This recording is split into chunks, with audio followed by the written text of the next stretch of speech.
Mes parents m'ont dit, tes enfants ne sont pas invités au mariage de ta sœur. Alors j'ai souri et je n'ai rien dit, puis j'ai réservé un voyage en famille aux Maldives pour le même jour. Lorsqu'ils ont appelé pour demander où j'étais, j'ai envoyé une photo de nous sur la plage. L'invitation est arrivée un mardi après-midi.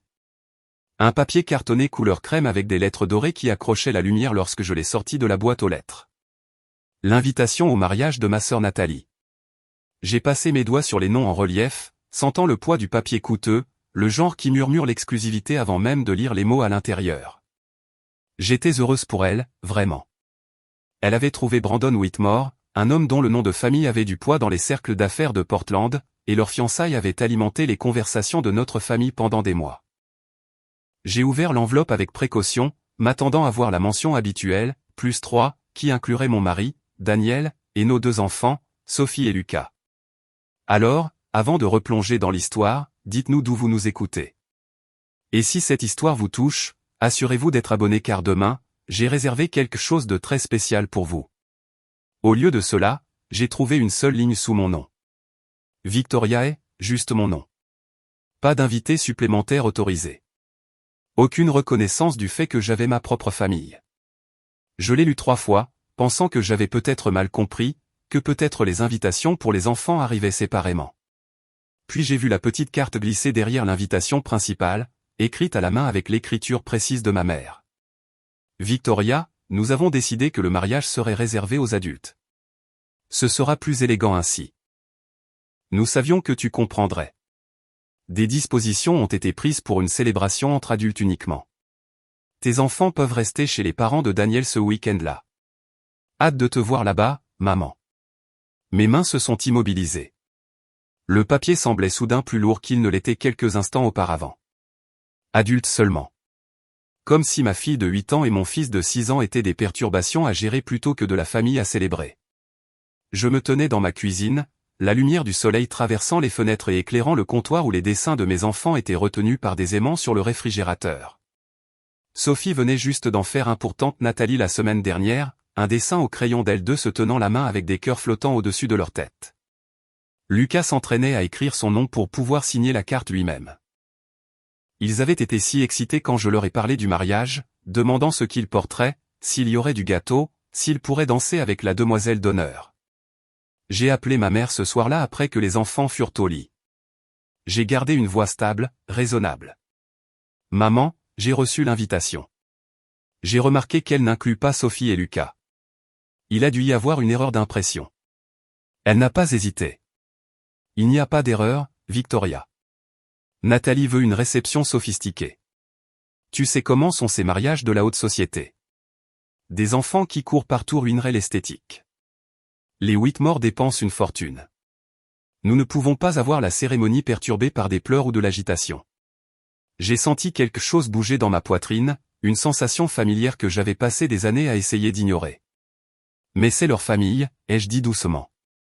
Ce sont sa nièce et son neveu. Elle a soupiré. Le genre de soupir qui disait que j'étais difficile, que je ne voulais pas entendre raison. Victoria, ne rends pas les choses plus difficiles qu'elles ne doivent l'être. Une journée sans tes enfants ne fera de mal à personne. C'est le jour spécial de Nathalie. Tu peux sûrement faire passer ses besoins en premier. Juste pour cette fois. Juste pour cette fois. La phrase est restée suspendue dans l'air entre nous. Amère et familière. Parce que ce n'était jamais juste une fois. C'était toute une vie à faire passer Nathalie en premier, à m'entendre dire que mes besoins étaient secondaires, mes sentiments trop sensibles, ma présence conditionnelle à la place minime que je prenais. J'ai dit à ma mère que je devais y réfléchir et j'ai mis fin à l'appel. Daniel m'a trouvé assise sur les marches du porche, regardant dans le vide. Il s'est assis à côté de moi sans parler, attendant. Quand je lui ai finalement raconté ce qui s'était passé, sa mâchoire s'est crispée. C'est ridicule, a-t-il dit. Ce sont des enfants. Ils font partie de cette famille. Pourquoi quelqu'un bannirait-il des enfants d'un mariage familial? Je n'avais pas de réponse qui ne ressemblait pas à une accusation. Parce que Nathalie obtient toujours ce qu'elle veut. Parce que mes parents ne lui ont jamais dit non. Parce que dans cette famille, il y a toujours eu une hiérarchie et je n'ai jamais été au sommet. Le lendemain matin, je me suis réveillé avec un message groupé de ma mère. Il avait été envoyé au fil de discussions familiales, celui qui incluait mes parents, Nathalie, ma tante Linda, mon oncle Thomas et ma cousine Michelle. Le message disait, juste un rappel que le mariage de Nathalie sera un événement pour adultes. Nous apprécions la compréhension et la coopération de chacun pour garder cette journée élégante et ininterrompue. Il y a eu des réponses immédiates. Tante Linda a envoyé un emoji pouce levé. Oncle Thomas a répondu, ça semble parfait. Cousine Michelle a écrit, j'ai trop hâte. Si classe. Personne ne l'a remis en question. Personne n'a demandé pourquoi. Personne n'a semblé penser qu'il était étrange que deux enfants qui avaient fait partie de chaque réunion de famille, chaque fête, chaque célébration, soient soudainement jugés indignes d'être présents. J'ai fixé mon téléphone, lisant le fil encore et encore, attendant que quelqu'un prenne la parole. Attendant que quelqu'un dise que cela ne semblait pas juste. Le silence était assourdissant. Je n'ai pas répondu au message. Au lieu de cela, j'ai préparé Sophie et Lucas pour l'école, préparé leur déjeuner, je les ai accompagnés à l'arrêt de bus et j'ai continué ma journée comme si le sol ne venait pas de se dérober sous mes pieds. Mais à l'intérieur, quelque chose avait changé. Une porte que j'avais gardée fermée pendant des années, une porte que je m'étais convaincu de ne pas avoir besoin d'ouvrir, venait d'être ouverte à la volée. Ce soir-là, Nathalie a appelé. Je pouvais entendre l'éclat dans sa voix, le genre d'éclat qui vient de quelqu'un qui n'a jamais eu à se battre pour avoir une place à table. Et, Vic, a-t-elle dit, utilisant le surnom que seule elle avait le droit d'utiliser. Je voulais juste m'assurer que tu avais reçu l'invitation. N'est-elle pas magnifique?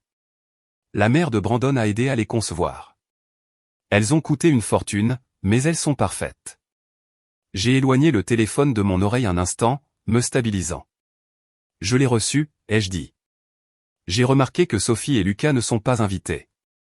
Il y a eu une pause d'une fraction de seconde avant qu'elles ne répondent. Oh, ça. Ouais, on a décidé de faire sans enfants. Ça va être un événement tellement formel.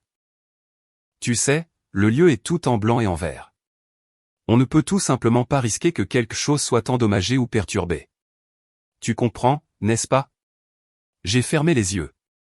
Ai-je le choix? Ai-je demandé?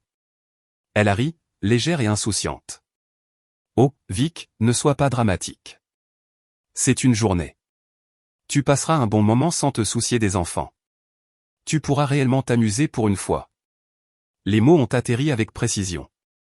Pour une fois, comme si ma vie avec mes enfants était un fardeau dont j'avais besoin d'être soulagé. Comme si leur existence était quelque chose à gérer et à minimiser. Je lui ai dit que je devais y aller et j'ai raccroché avant qu'elle ne puisse dire autre chose. Cette nuit-là, je me suis assise devant mon ordinateur portable, la maison calme autour de moi. Daniel avait emmené les enfants chez ses parents pour la soirée, me donnant un espace que je n'avais pas demandé, mais dont j'avais désespérément besoin. J'ai ouvert un dossier sur mon bureau, un dossier que je n'avais pas regardé depuis des mois.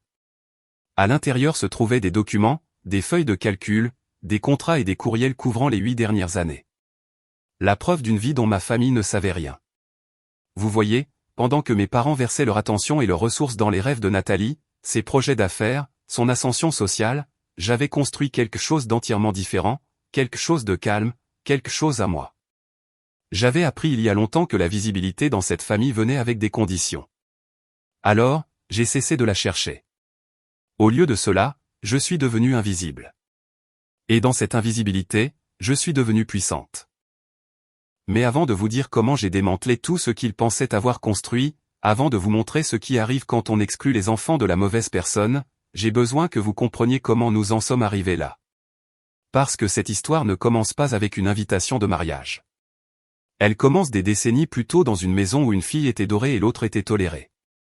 Elle commence avec un modèle si profondément ancré que plus personne ne le remarquait. Elle commence avec moi apprenant que l'amour dans ma famille était une compétition que je n'étais jamais censé gagner. En grandissant, j'ai appris très tôt que l'attention était une monnaie d'échange dans notre foyer, et Nathalie était née riche. Elle est arrivée 3 ans avant moi, et au moment où je suis arrivé, sa position d'enfant chéri était déjà établie. Mes premiers souvenirs sont de me tenir à la périphérie des pièces où Nathalie tenait cours. Elle avait une façon de commander l'espace sans effort, son rire fort et contagieux, ses demandes formulées avec un sourire qui les faisait passer pour des invitations plutôt que des attentes. Mes parents orbitaient autour d'elle comme si elle était le soleil, et on attendait de moi que je fasse de même. Quand Nathalie a voulu faire du ballet, mes parents l'ont inscrite à l'académie de danse la plus prestigieuse de Portland, la conduisant à travers la ville 3 fois par semaine, assistant au récital, achetant des costumes qui coûtaient plus cher que notre facture d'épicerie mensuelle. Quand j'ai demandé si je pouvais aussi faire du ballet, ma mère a dit que nous ne pouvions pas nous permettre 2 séries de cours. Quand j'ai suggéré que nous pourrions peut-être alterner les années, elle m'a regardé avec quelque chose proche de la pitié et a dit « Chérie, Nathalie a un vrai talent. Nous devons nourrir cela. » J'avais 7 ans quand j'ai arrêté de demander des choses. Non pas parce que je ne les voulais pas, mais parce que j'avais appris que vouloir était quelque chose que je devais faire tranquillement, en privé, sans attente de réalisation. Les désirs de Nathalie étaient raisonnables, justifiés, dignes de sacrifice. Les miens étaient pesants. Quand je ramenais des bulletins avec que des A de l'école primaire, ma mère jetait un coup d'œil à mon bulletin et disait « C'est bien, chérie », avant de se retourner pour aider Nathalie avec ses devoirs de maths notés C-. Quand j'ai gagné le concours régional d'orthographe en CM2, mes parents n'ont pas pu venir parce que cela entrait en conflit avec le récital de danse de Nathalie. Mon enseignante m'a conduite au concours, s'est assise dans le public et a applaudi quand j'ai gagné. Mes parents ont demandé comment ça s'était passé quand je suis rentré à la maison, déjà distrait par le récit larmoyant de Nathalie sur un faux pas dans sa routine que personne d'autre qu'elle n'avait remarqué. J'ai appris que mes victoires étaient attendues, banales. Tandis que les difficultés de Nathalie étaient des tragédies qui nécessitaient toute l'attention et l'intervention de la famille. Au lycée, le schéma s'est approfondi. Nathalie sortait avec le capitaine de l'équipe de football, allait au bal de rentrée et au bal de promo, avait ses photos placardées sur les réseaux sociaux de ma mère avec des légendes sur sa belle-fille et les moments magiques de la jeunesse. J'ai passé ces mêmes années à la bibliothèque à construire une moyenne générale qui me vaudrait une bourse académique complète pour l'Université d'État de Portland. Préparer et raconter cette histoire nous a pris beaucoup de temps. Alors, si vous l'appréciez, abonnez-vous à notre chaîne. Cela signifie beaucoup pour nous. Maintenant, retour à l'histoire. Lorsque ma lettre d'acceptation est arrivée avec la notification de bourse, ma mère m'a brièvement serré dans ses bras et a dit « Je suis si contente que tu ne sois pas un fardeau financier. » Quand Nathalie a décidé qu'elle voulait aller à l'université de l'Oregon, une école pour laquelle elle était à peine qualifiée, et qui venait avec une facture de scolarité qui a fait se crisper la mâchoire de mon père, ils ont contracté des prêts parce que Nathalie méritait l'expérience universitaire, parce que Nathalie avait besoin d'opportunités. Parce que les rêves de Nathalie comptaient d'une manière que les miens ne comptaient apparemment pas. J'ai occupé 3 emplois à temps partiel pendant l'université. J'ai obtenu mon diplôme summa cum laude en administration des affaires avec une mineure en finance. J'ai payé chaque manuel, chaque repas, chaque ticket de bus. Mes parents sont venus à ma remise de diplôme, ont assisté à la cérémonie, ont pris une photo et sont partis immédiatement après parce que Nathalie avait un dîner auquel ils avaient promis d'assister. Je me tenais là dans ma toge et ma coiffe, diplôme en main, les regardant s'éloigner. Et j'ai réalisé quelque chose qui allait façonner la décennie suivante de ma vie. Je ne serai jamais assez pour eux. Non pas parce que je n'étais pas accompli ou capable ou digne, mais parce que le rôle de fille bien-aimée avait déjà été distribué, et il n'y avait de la place que pour une seule star dans cette production. Alors, j'ai arrêté de passer des auditions. J'ai obtenu mon diplôme et j'ai emménagé dans un petit appartement à l'est de Portland. J'ai pris un emploi dans un cabinet de conseil, un travail de débutant qui payait à peine assez pour couvrir le loyer et les courses. Mes parents ne posaient pas de questions sur ma vie. Ils ne visitaient pas mon appartement. Ils appelaient occasionnellement, généralement quand ils avaient besoin de quelque chose, un trajet pour l'aéroport, de l'aide pour déplacer des meubles, quelqu'un pour surveiller la maison pendant qu'ils emmenaient Nathalie en voyage pour célébrer sa dernière réussite. J'ai rencontré Daniel au cours de ma 2e année après l'université. C'était un ingénieur logiciel, calme et stable, le genre d'homme qui écoutait plus qu'il ne parlait. Notre premier rendez-vous a duré 6 heures parce qu'aucun de nous ne voulait qu'il se termine. Il ne venait pas d'un milieu riche ou prestigieux. Il venait d'une famille qui dînait ensemble tous les soirs, qui posait des questions et se souvenait des réponses, qui se célébrait mutuellement sans compter les points. Quand il a rencontré mes parents pour la première fois, il a remarqué des choses que j'avais cessé de voir. Après le dîner, alors que nous rentrions en voiture, il a dit « Ils ne t'ont pas posé une seule question sur toi-même. » Tout le repas tournait autour du nouveau travail de Nathalie, du nouvel appartement de Nathalie, du nouveau petit ami de Nathalie. Ils ne savent même pas ce que tu fais comme travail, n'est-ce pas? J'avais haussé les épaules, mal à l'aise qu'il les remarquait.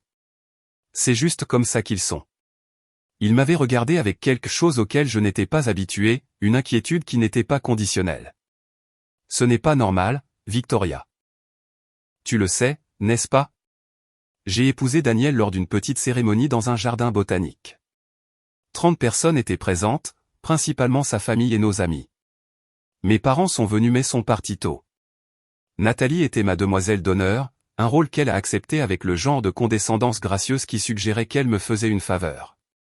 Elle a passé la réception à parler de son futur mariage, celui qu'elle aurait un jour quand elle trouverait quelqu'un digne d'elle.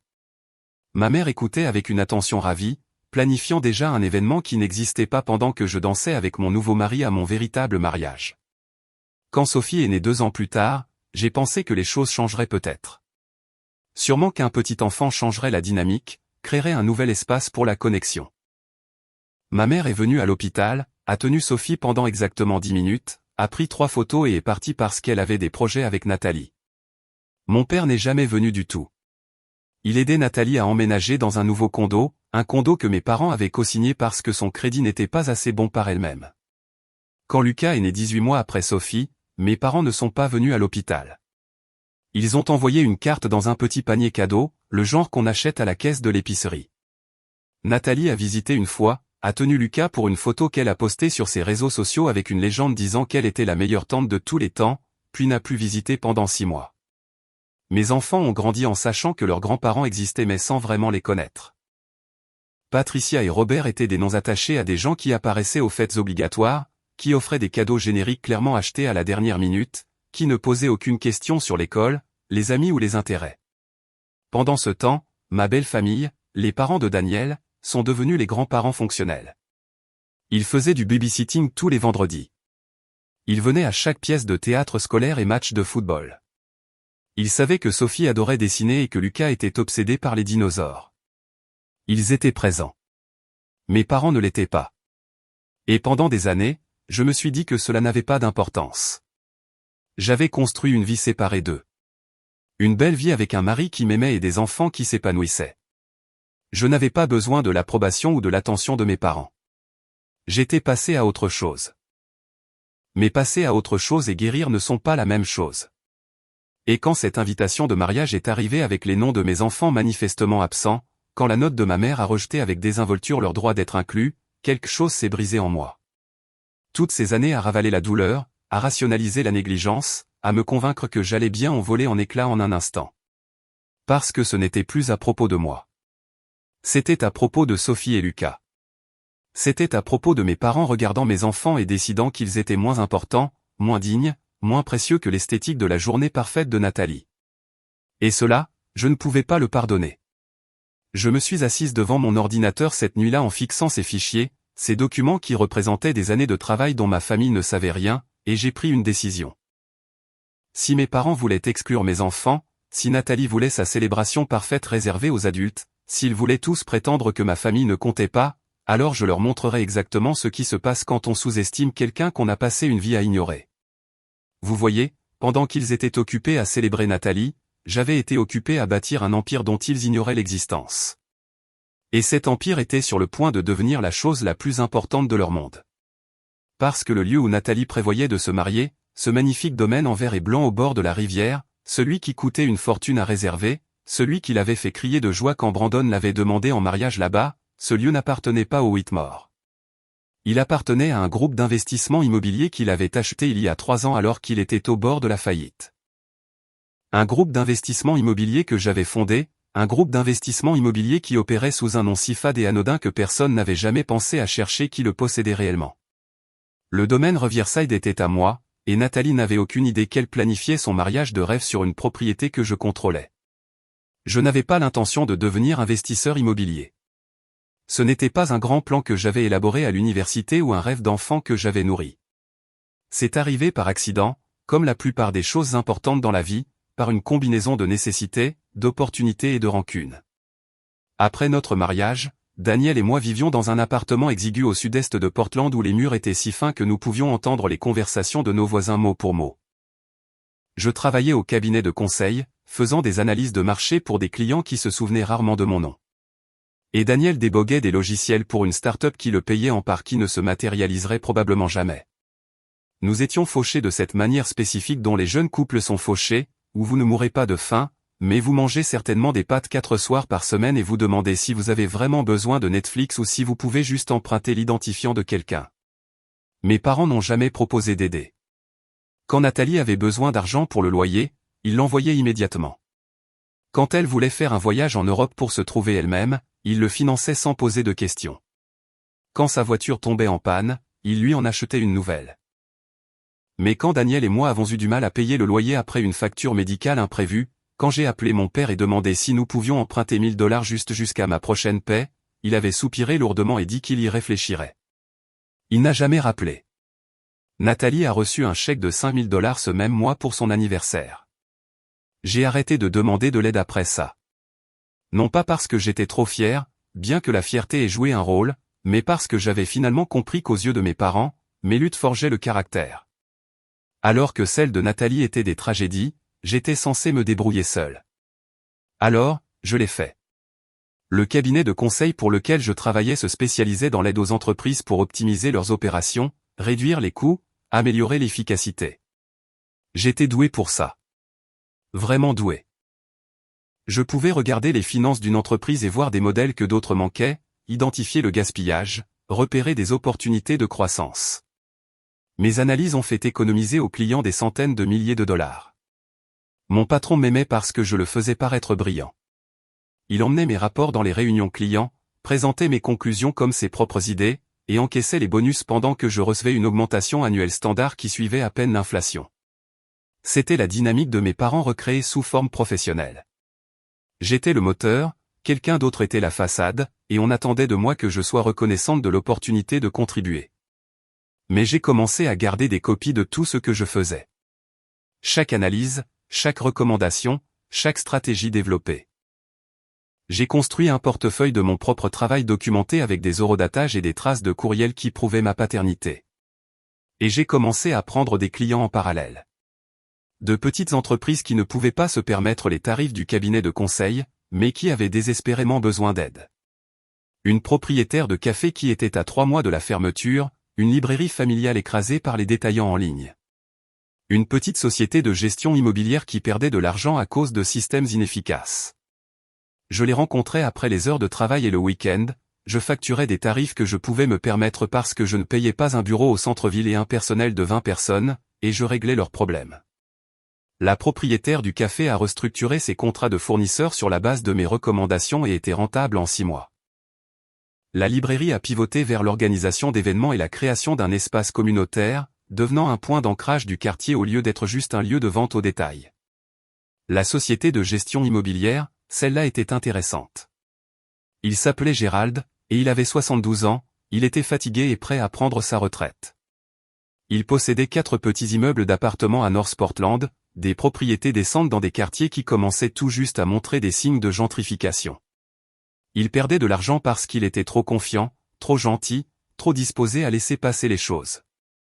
Les locataires payaient en retard, les réparations n'étaient pas faites, et sa comptabilité était un désastre. J'ai passé 3 mois à l'aider à organiser ses opérations, à mettre en œuvre des systèmes, à former un gestionnaire à temps partiel. À la fin, ses propriétés fonctionnaient bien et faisaient des bénéfices. Il était si reconnaissant qu'il m'a proposé un marché. Il voulait vendre et prendre sa retraite en Arizona, où vivait sa fille. Mais il ne voulait pas vendre à un gros promoteur qui prendrait les immeubles et triplerait les loyers. Il voulait quelqu'un qui prendrait soin de ses locataires, des gens qui vivaient là depuis des années et méritaient la stabilité. Il a proposé de me vendre les immeubles en dessous de la valeur marchande si je promettais de les garder abordables et de les entretenir correctement. Je n'avais pas d'argent. Daniel et moi avions peut-être $8000 d'économie. Les immeubles valaient plus d'1 million de dollars, même au prix réduit de Gérald. C'était impossible. Sauf que je ne pouvais pas m'empêcher d'y penser. J'ai passé une semaine à faire des calculs, à modéliser des scénarios, à rechercher des options de financement. J'ai appelé chaque banque, chaque coopérative de crédit, chaque prêteur alternatif que je pouvais trouver. La plupart se moquaient de moi. Une femme de 26 ans sans réelle expérience immobilière et sans argent voulait acheter 4 immeubles d'appartements. C'était absurde. Mais j'ai continué à essayer parce que quelque chose en moi refusait d'accepter que l'opportunité n'était que pour les gens qui avaient déjà des ressources. J'ai finalement trouvé une petite banque communautaire prête à tenter sa chance. L'agent de prêt était une femme nommée Carla qui avait passé sa carrière à se battre pour faire approuver des prêts pour des gens que les grandes banques ignoraient. Elle a regardé mon plan d'affaires, celui que j'étais resté éveillé 3 nuits d'affilée à créer, et elle a vu ce que je voyais. Pas un risque, mais un potentiel. Elle a approuvé le prêt avec des conditions. Je devais mettre 10% d'apport, ce qui signifiait que j'avais besoin de 100 000 $ que je n'avais pas. J'avais besoin de co-signataires. J'avais besoin d'une preuve de revenu. J'avais besoin d'un miracle. J'ai appelé mes parents une fois de plus. J'ai expliqué l'opportunité, les chiffres, le potentiel. J'ai demandé s'ils voulaient bien co-signer, leur ai dit qu'ils n'auraient pas à mettre d'argent, juste leur signature et leur crédit. Mon père avait écouté en silence et avait ensuite dit non. Il a dit que l'immobilier était trop risqué. Il a dit que j'étais impulsive. Il a dit que je devrais me concentrer sur mon travail et laisser les professionnels gérer les investissements.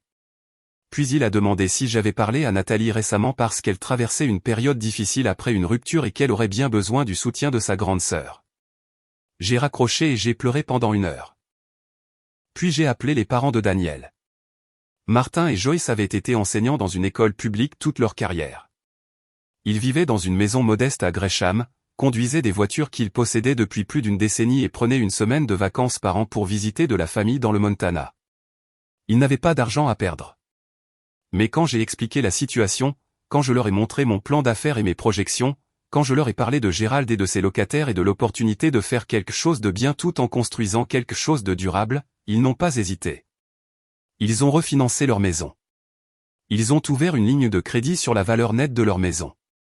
Ils m'ont donné les 100 000 $ dont j'avais besoin, non pas comme un prêt, mais comme un investissement. Ils sont devenus mes premiers partenaires.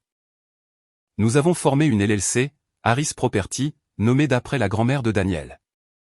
J'ai signé les papiers pour acheter les immeubles de Gérald un vendredi après-midi de mars. J'étais terrifiée et exaltée et plus certaine que je ne l'avais jamais été que je faisais exactement ce que j'étais censé faire. La première année a été brutale. Je gérais les propriétés moi-même tout en travaillant à temps plein au cabinet de conseil. J'ai appris à réparer des robinets qui fuient et à déboucher des canalisations. J'ai négocié avec des entrepreneurs et couru après les loyers impayés. Je me pointais à 2 heures du matin quand un tuyau éclatait et à 6 heures du matin quand un locataire s'enfermait dehors. Daniel aidait quand il le pouvait, mais il faisait de longues heures pour essayer de faire décoller sa start-up. Mes beaux-parents aidaient aussi. Martin s'occupait de l'entretien de la pelouse et Joyce organisait une journée d'appréciation des locataires qui renforçait la bonne volonté et la communauté. Mes propres parents n'ont jamais demandé comment ça se passait. Ils ne savaient pas que j'avais acheté les immeubles. Je ne leur ai jamais dit. À quoi bon? Ils avaient clairement fait comprendre que mes ambitions ne valaient pas leur soutien. Mais la propriété s'est stabilisée. Les locataires restaient parce que je les traitais avec respect, tenais mes promesses et entretenais les immeubles correctement. Le bruit a couru dans le quartier que j'étais une bonne propriétaire, une rareté dans une ville où les loyers montaient en flèche et où les familles déplacées étaient courantes. J'ai commencé à recevoir des appels d'autres petits propriétaires. Des gens comme Gérald qui voulaient vendre à quelqu'un qui ne détruirait pas ce qu'ils avaient construit. En 3 ans, je possédais 12 immeubles. En 5 ans, j'en avais 20.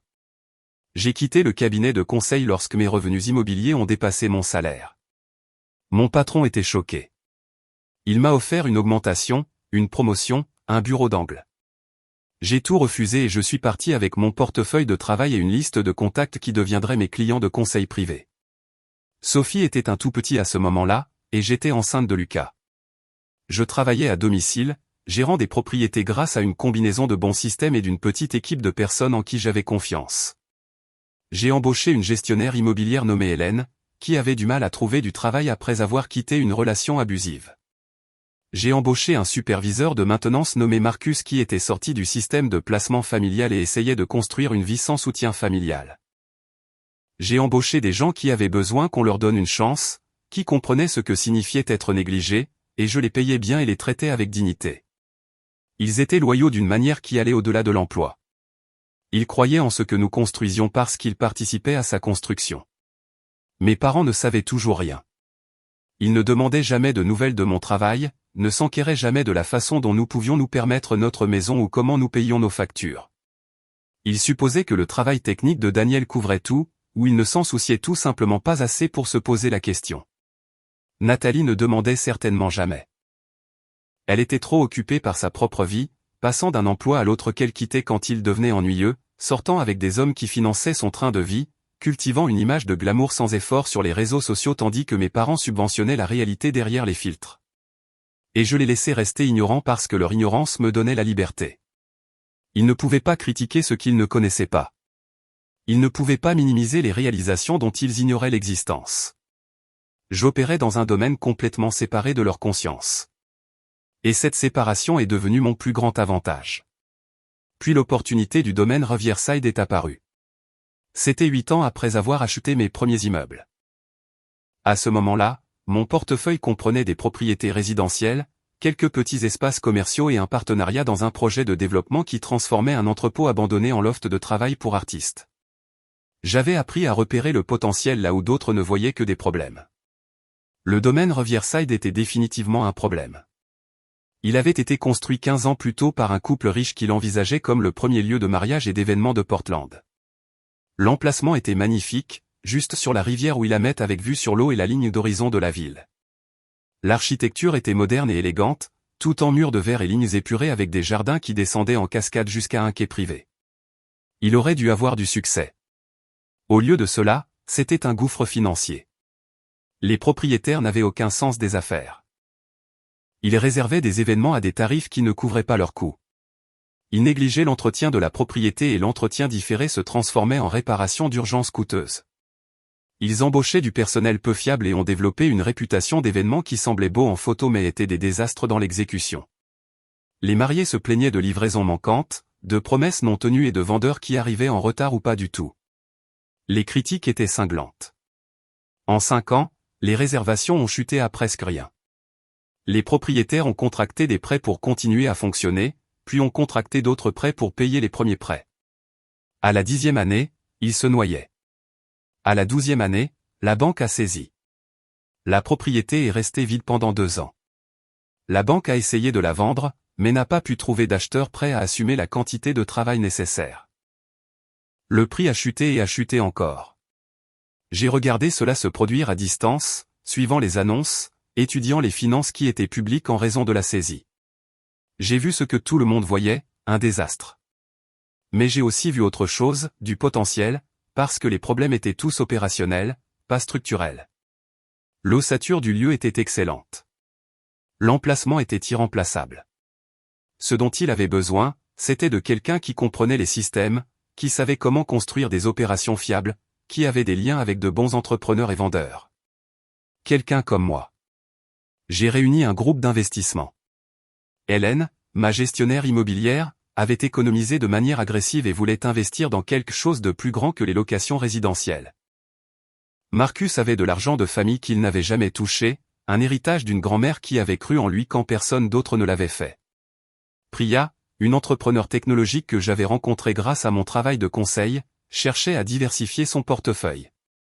Julian, qui dirigeait l'entreprise de planification d'événements la plus prospère de Portland, voulait un lieu qu'il pourrait contrôler et élever. Nous avons mis nos ressources en commun et fait une offre si basse qu'elle était presque insultante. La banque, désespérée de se débarrasser de la propriété, a accepté. Nous avons passé 6 mois à rénover. Pas une rénovation complète. Nous n'avions pas ce genre de capital, mais une rénovation intelligente. Nous avons réparé tout ce qui était cassé, mis à jour tout ce qui était daté et créé des systèmes qui empêcheraient le chaos qui avait tourmenté les propriétaires précédents. Julian a fait venir son équipe pour gérer les réservations et coordonner les événements. Hélène s'est occupée de la logistique opérationnelle. Marcus a supervisé la maintenance et les installations. Priya a construit une infrastructure technologique qui a tout rationalisé, de la planification au paiement. J'ai supervisé les finances et la stratégie globale. Nous avons rouvert le domaine Riverside 18 mois après l'avoir acheté avec une campagne marketing qui mettait l'accent sur la fiabilité, la beauté et une exécution sans faille. Nous étions complets en 3 mois. C'était il y a 3 ans. Depuis lors, le domaine Riverside était devenu l'un des lieux les plus recherchés de Portland. Nous accueillons des mariages chaque week-end d'avril à octobre, des événements d'entreprise pendant la semaine et des fêtes privées allant de rassemblements intimes à des galas pour 300 personnes. Nous étions rentables, respectés et entièrement hors du radar de ma famille. Ils n'avaient aucune idée que j'étais copropriétaire de quoi que ce soit, et encore moins de l'un des premiers lieux d'événements de Portland. Pourquoi l'auraient-ils su? Ils ne demandaient jamais ce que je faisais. Ils n'exprimaient jamais d'intérêt pour ma vie au-delà des politesses superficielles requises lors des réunions de vacances. Et donc, quand Nathalie s'est fiancée à Brandon Whitmore et a commencé à planifier son mariage, quand elle s'est extasiée auprès de ma mère à propos du lieu qu'elle avait trouvé, celui qui était absolument parfait et si exclusif qu'ils avaient de la chance d'obtenir une réservation, j'avais écouté avec une expression prudente d'intérêt poli et n'avais rien dit. J'ai su au moment où elle a mentionné le nom. Le domaine Riverside. Elle m'avait montré des photos sur son téléphone, soulignant les murs de verre et les vues sur la rivière, les jardins où elle aurait sa cérémonie, la salle de bal où ils auraient le dîner et la danse. Elle n'avait aucune idée que lorsqu'elle a soumis son acompte et signé son contrat, cet argent est allé sur un compte que je gérais. Elle n'avait aucune idée que lorsqu'elle a rencontré le coordinateur d'événements pour discuter des détails, ce coordinateur rendait compte à Julian, qui me rendait compte. Elle n'avait aucune idée que chaque élément de son mariage parfait était orchestré par la sœur qu'elle avait passé toute sa vie à éclipser. Et je n'avais rien dit parce que j'attendais. J'attendais de voir si cette famille pouvait me surprendre. J'attendais de voir si, juste une fois, ils pourraient choisir différemment. L'invitation de mariage réservée aux adultes fut ma réponse. Ils ont choisi exactement comme ils l'avaient toujours fait. Les désirs de Nathalie avant l'inclusion de mes enfants, l'esthétique avant la famille, l'image avant la substance. Et en faisant ce choix, ils m'ont donné quelque chose de plus précieux qu'ils ne pouvaient le comprendre. Ils m'ont donné la certitude. La certitude que je ne leur devais rien. La certitude que protéger mes enfants de leur amour conditionnel n'était pas de la cruauté, mais de la miséricorde. La certitude que ce que j'allais faire n'était pas de la vengeance, mais des limites. Parce que j'avais passé 35 ans à essayer de gagner une place dans cette famille.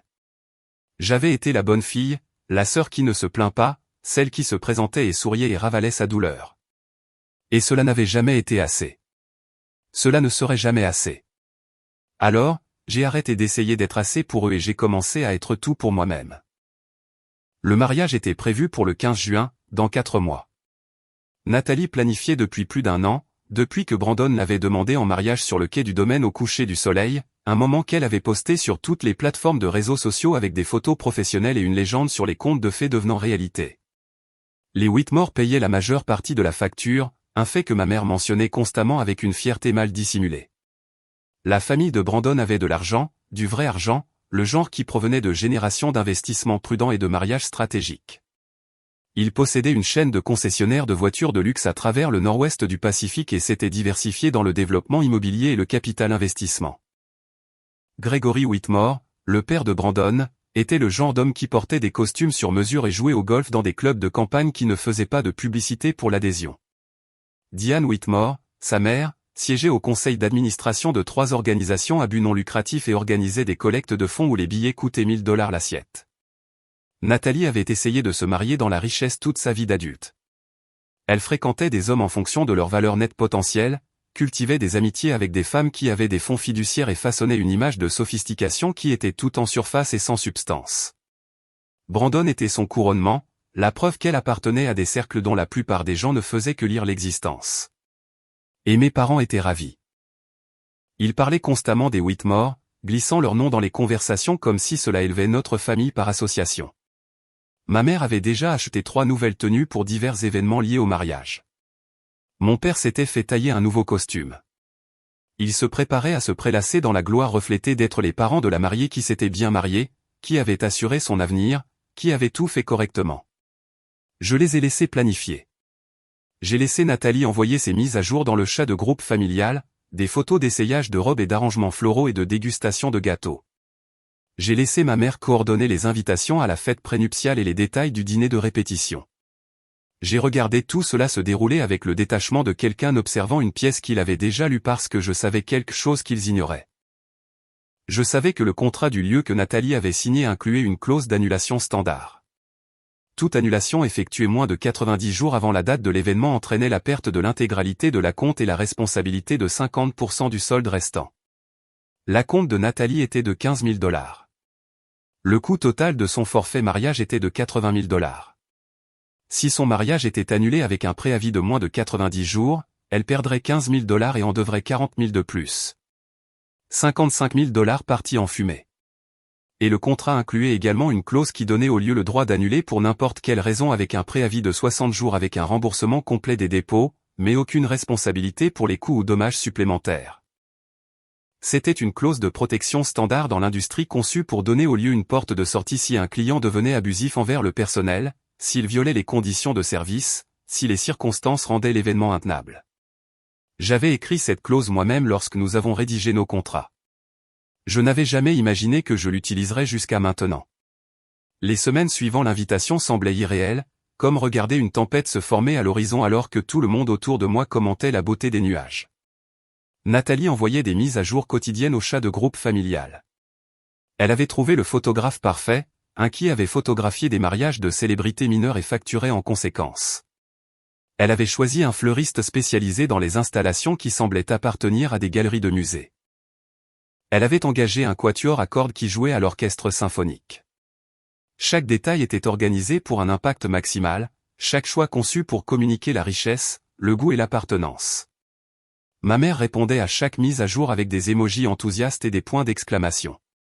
Mon père intervenait occasionnellement avec de brèves affirmations.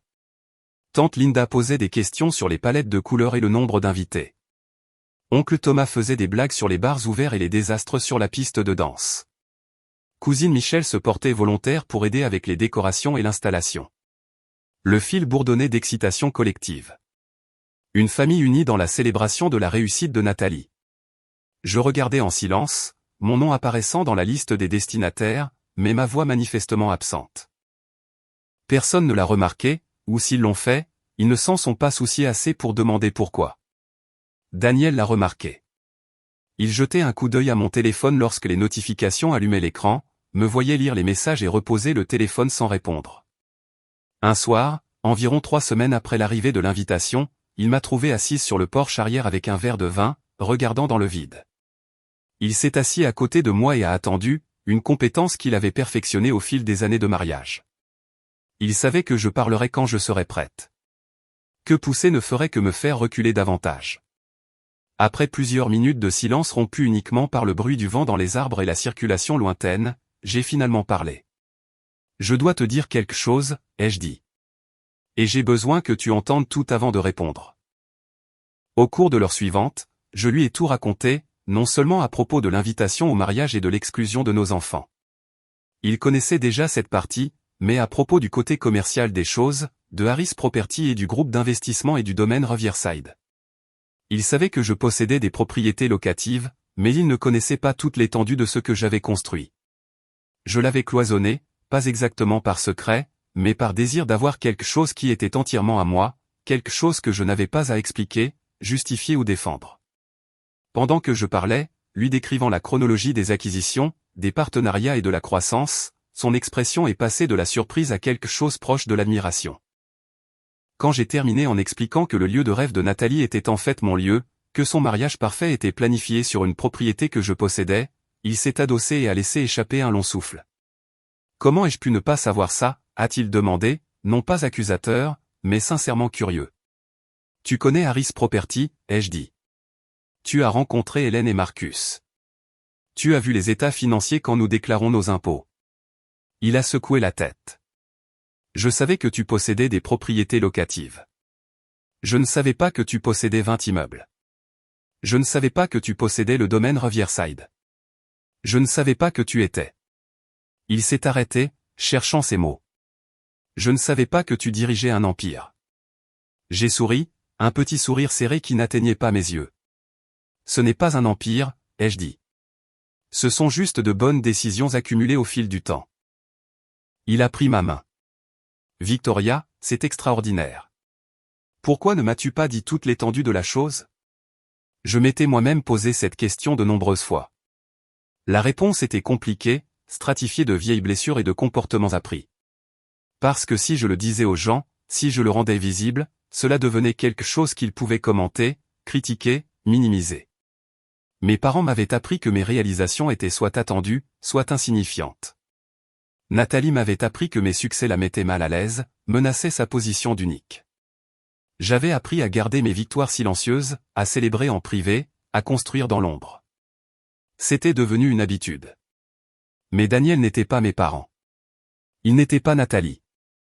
Il était la personne qui me voyait vraiment, et aimait ce qu'il trouvait. Alors, je lui ai dit la vérité. Parce que je voulais quelque chose qui soit juste à moi, ai-je dit doucement. Quelque chose qu'il ne pouvait pas toucher, souiller ou s'attribuer, quelque chose qui existait en dehors de leur récit. Il a serré ma main. Je comprends ça, a-t-il dit. Mais je suis ton mari. Je suis dans ton équipe. Tu n'as pas à te cacher de moi. J'ai senti les larmes me piquer les yeux, inattendues et importunes. Tu as raison, ai-je dit. Je suis désolé. J'aurais dû partager davantage. Il a secoué la tête. Ne t'excuse pas. Je comprends pourquoi tu l'as fait. Je veux juste m'assurer que tu sais que quoi que tu planifies, parce que je sais que tu planifies quelque chose, je suis avec toi. J'ai cligné des yeux pour repousser les larmes et les regarder. Qu'est-ce qui te fait penser que je planifie quelque chose? Il a ri, le son chaleureux et complice. Parce que je suis marié avec toi depuis 9 ans. Je connais ce regard. Je sais ce que ça signifie quand tu deviens calme et observatrice. Tu n'es pas triste à propos de l'invitation au mariage. Tu calcules. Alors, que calcules-tu? Je lui ai dit. J'ai expliqué la clause d'annulation, le calendrier, les implications financières. Je lui ai expliqué ce qui se passerait si le lieu exerçait son droit d'annulation. Il a écouté sans interrompre, son expression devenant plus sérieuse à mesure que la réalité de ce que j'envisageais s'installait. Quand j'ai fini, il est resté silencieux un long moment. Puis il a posé la question que je me posais moi-même. Veux-tu vraiment faire ça? Ce n'est pas une question de vouloir, ai-je dit. C'est une question de ce qui est juste. Ils ont exclu nos enfants d'un mariage familial. Ils ont fait un choix qui dit que Sophie et Lucas sont moins importants que l'esthétique. Ce n'est pas quelque chose que je peux ignorer ou pardonner. Mais cela ne blessera pas seulement Nathalie, a-t-il dit doucement. Cela blessera tes parents aussi. Cela mettra probablement fin à ta relation avec eux. J'y avais beaucoup réfléchi. La vérité était que je n'étais pas sûr que nous avions une relation à terminer. Nous avions de la proximité. Nous avions de l'obligation. Nous avions la performance de la famille, mais la relation impliquait la réciprocité, l'attention mutuelle, une véritable connexion. Je ne me souvenais pas de la dernière fois que mes parents avaient demandé des nouvelles de ma vie avec un réel intérêt.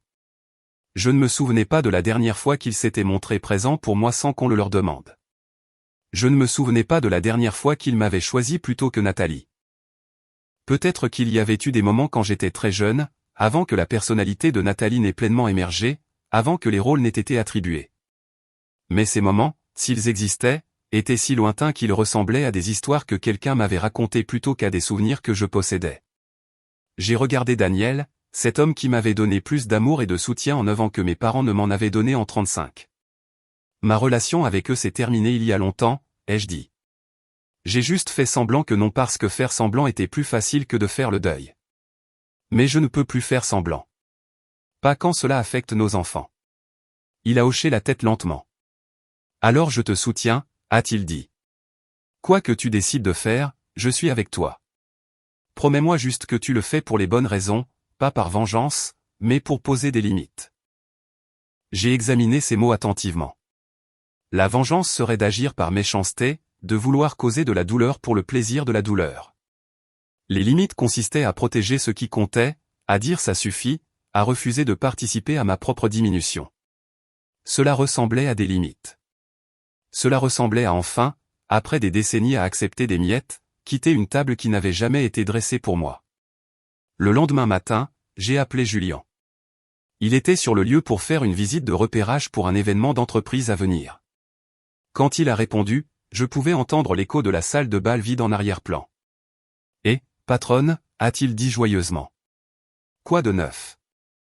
J'ai besoin de te parler d'une réservation, ai-je dit. Le mariage est Whitmore en juin. Il a marqué une pause. Le mariage de ta sœur. J'avais parlé de ma situation familiale à mes partenaires commerciaux lorsque nous avons formé le groupe d'investissement. Pas dans les moindres détails, mais assez pour qu'ils comprennent la dynamique. Julien savait que Nathalie et moi n'étions pas proches, que ma famille était compliquée, qu'il y avait un passif. Mais il ne savait pas que les enfants étaient exclus. Je l'ai mis au courant maintenant, gardant ma voix égale et factuelle. Quand j'ai fini, il a laissé échapper un sifflement bas. C'est froid, a-t-il dit. Bannir des enfants d'un mariage familial. Sa propre nièce et son propre neveu. Ouais, ai-je dit. Donc, j'envisage d'exercer la clause d'annulation du lieu. Il y a eu un long silence.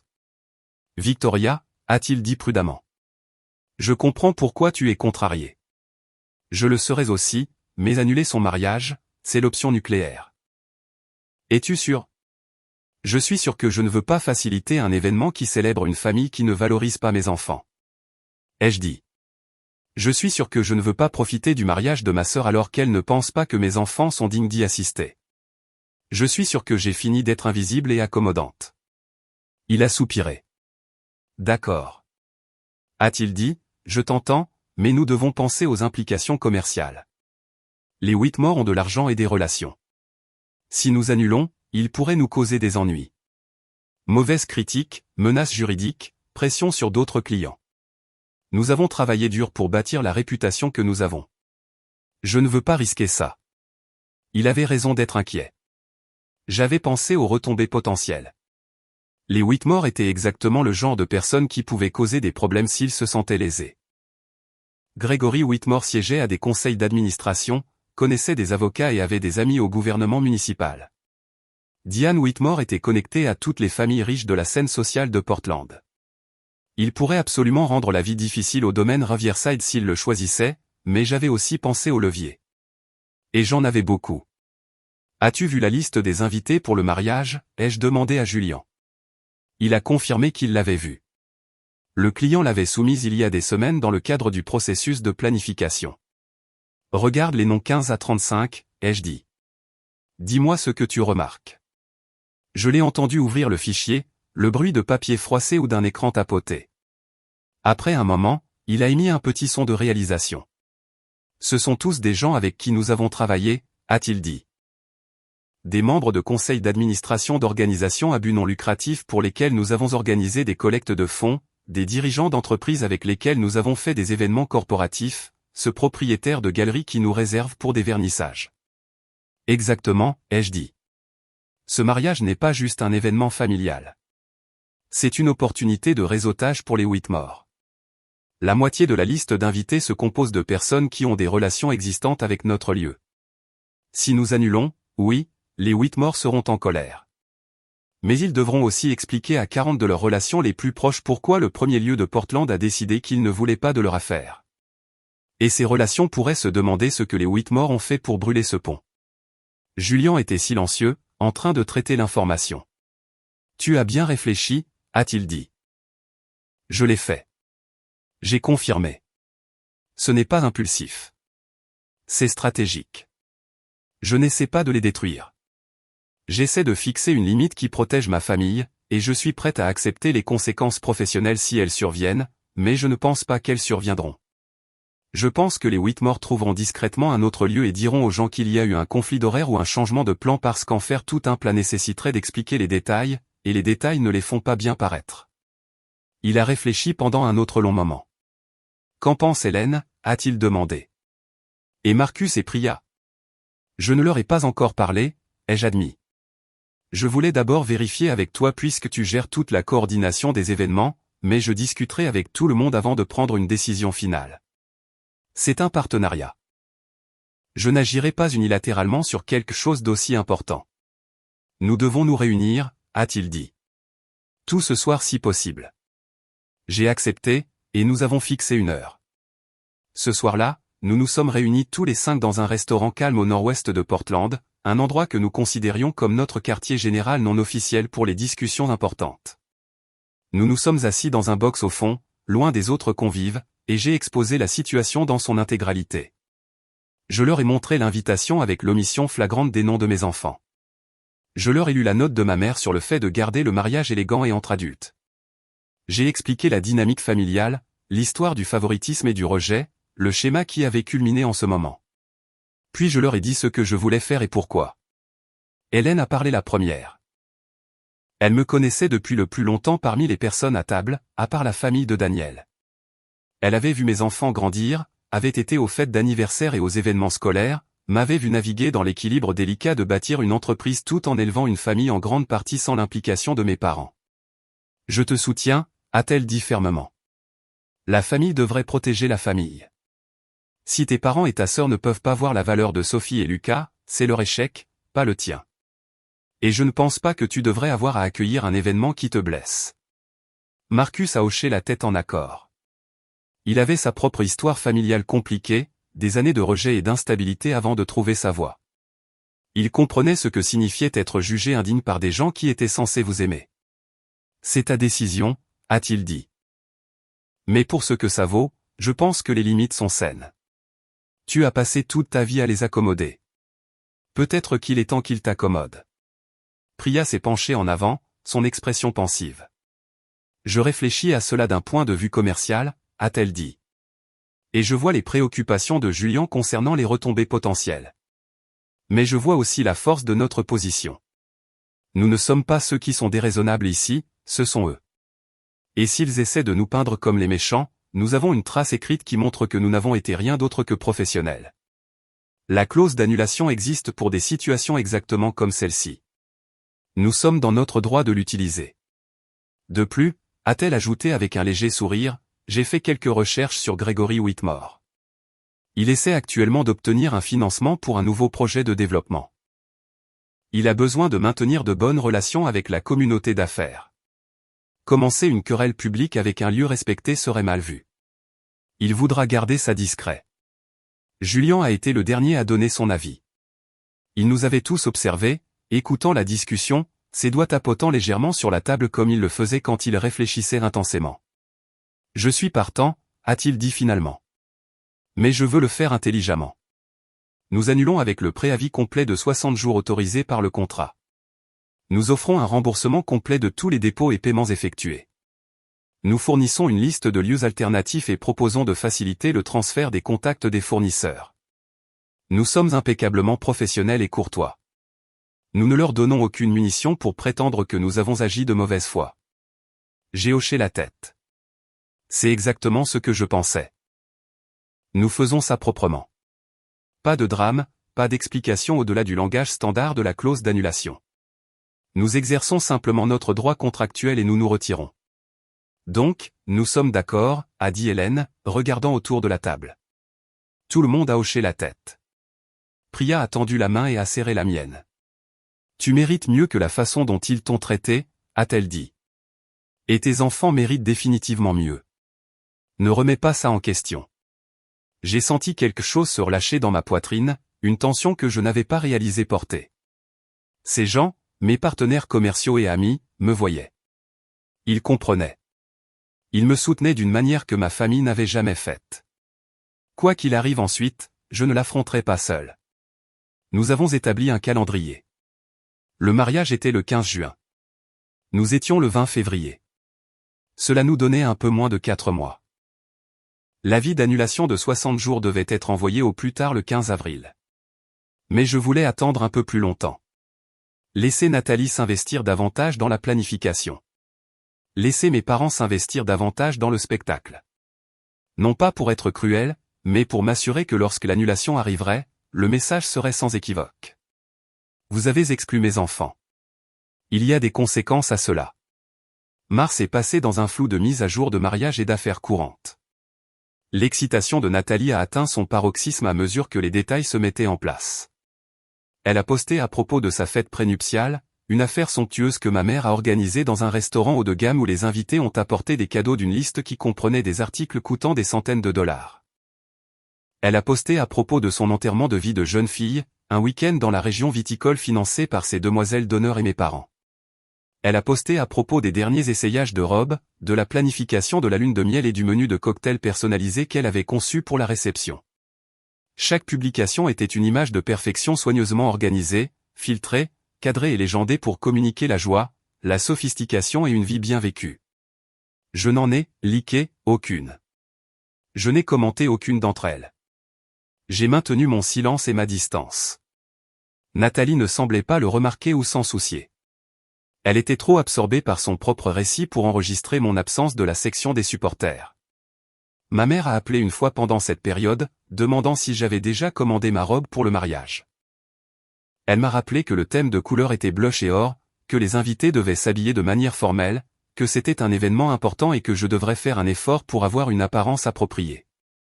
Je lui ai dit que je n'avais encore rien commandé. Elle avait soupiré d'exaspération et dit que je devais vraiment prioriser cela, que cela donnerait une mauvaise image de la famille si je me montrais négligé. J'avais promis de m'en occuper et j'ai mis fin à l'appel. L'ironie qu'on me dise de prioriser un mariage dont mes enfants étaient bannis ne m'a pas échappé. Sophie a posé des questions sur le mariage à quelques reprises. Elle avait vu les publications de Nathalie sur mon téléphone, des photos de fleurs, de robes et de modèles de gâteaux. Quand est le mariage de tante Nathalie, a-t-elle demandé un samedi matin devant des crêpes. Bientôt, ai-je dit prudemment. Est-ce qu'on va y aller?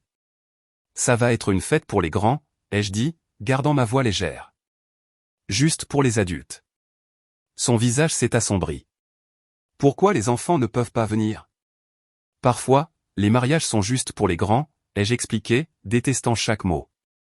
Mais nous ferons quelque chose de spécial ce même week-end. Peut-être qu'on pourra faire notre propre fête.